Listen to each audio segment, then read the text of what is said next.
Hey, welcome to 12 Tone. This week I thought I'd take some time to address one of the most common criticisms I get on these videos. No, not the way I hold my pen, or how fast I talk, or even what these things are. Okay, fine, they're supposed to be elephants, but I've seen people call them pigs, mice, and even tapirs, and honestly I don't really care as long as they're cute. No, today I want to address the controversy over the way I write my Roman numerals. Let's get into it. First, a quick review of the topic. Each key has a set of chords associated with it. For instance, in D major you've got these, whereas F major has these. At a glance, they look completely different. There are no chords shared between the two keys, but if we take a step back, they're actually pretty closely connected. In both cases, the first chord is major, the second is minor, and so on, all the way up to the seventh chord, which is diminished. The structure is identical, the only difference is where we start. Compare that to, say, E minor. This has a couple chords in common with D major, but the way they're laid out is completely different. Since in most cases theorists don't really care about the specific note you're starting on, we often want to talk about a chord's position in the key rather than its absolute pitch. Like, if you hear G major, is that the fourth chord in D major, the third chord in E minor, or something else entirely? In order to show that, we label chords with Roman numerals indicating their scale degree, so if that G major was a 4 chord, we'd know we were in the key of D. Now let's apply that to the entire major scale. The most common method these days looks like this.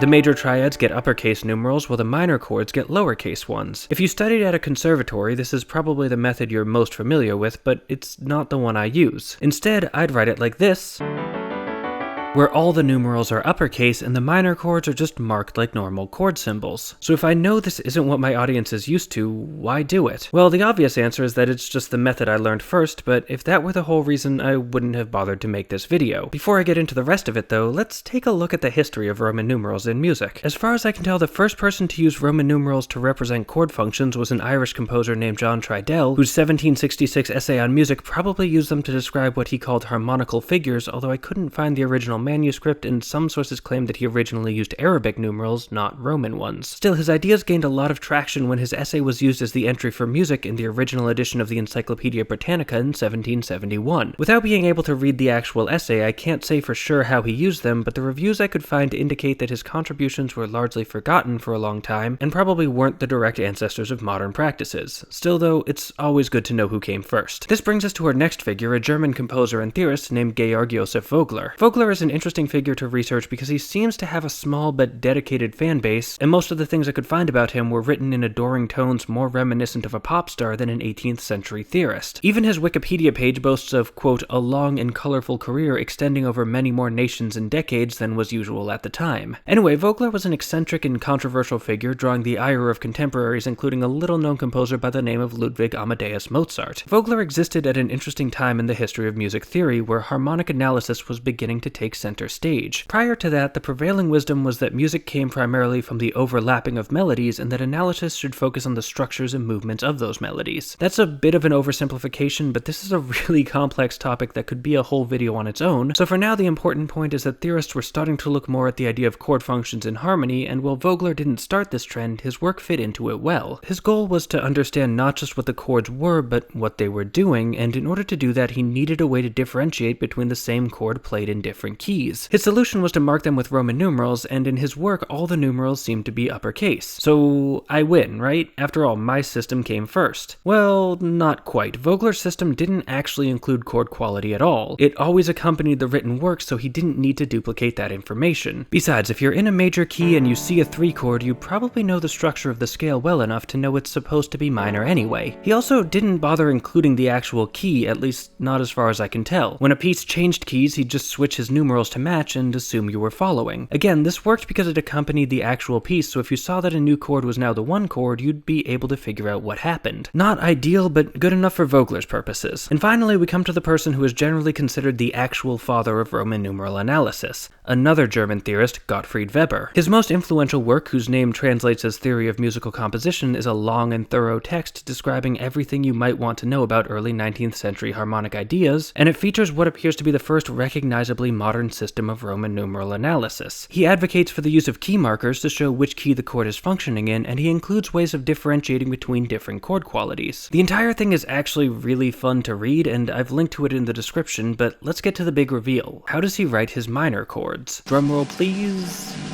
Yeah, they're lowercase.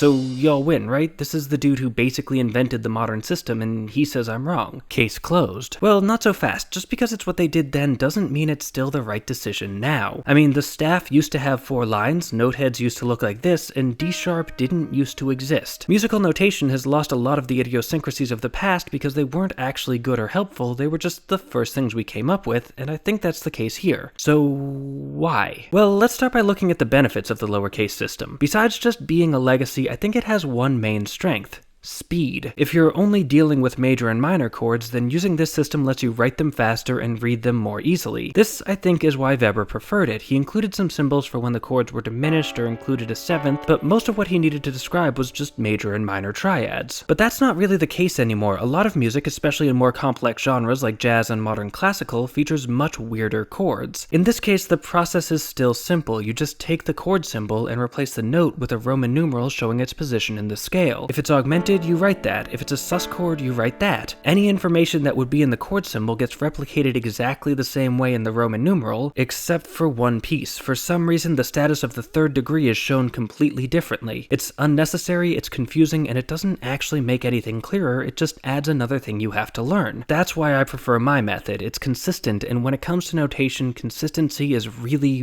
really valuable. Anyway, if the comment section of previous videos are any indication, some of y'all have strong opinions about this as well, and now that I've had a chance to spell out my reasoning, I'd love to hear your thoughts. Just keep in mind that Weber also said to use lowercase letters to mark minor triads in our chord symbols, and we stopped doing that ages ago, so why can't we drop them in our Roman numerals too? Anyway, thanks for watching, and thanks to our Patreon patrons for supporting us and making these videos possible. If you want to help out and get some sweet perks like sneak peeks of upcoming episodes, there's a link to our Patreon on screen now. You can also join our mailing list to find out about new episodes, like, share, comment, subscribe, and above all, keep on rockin'.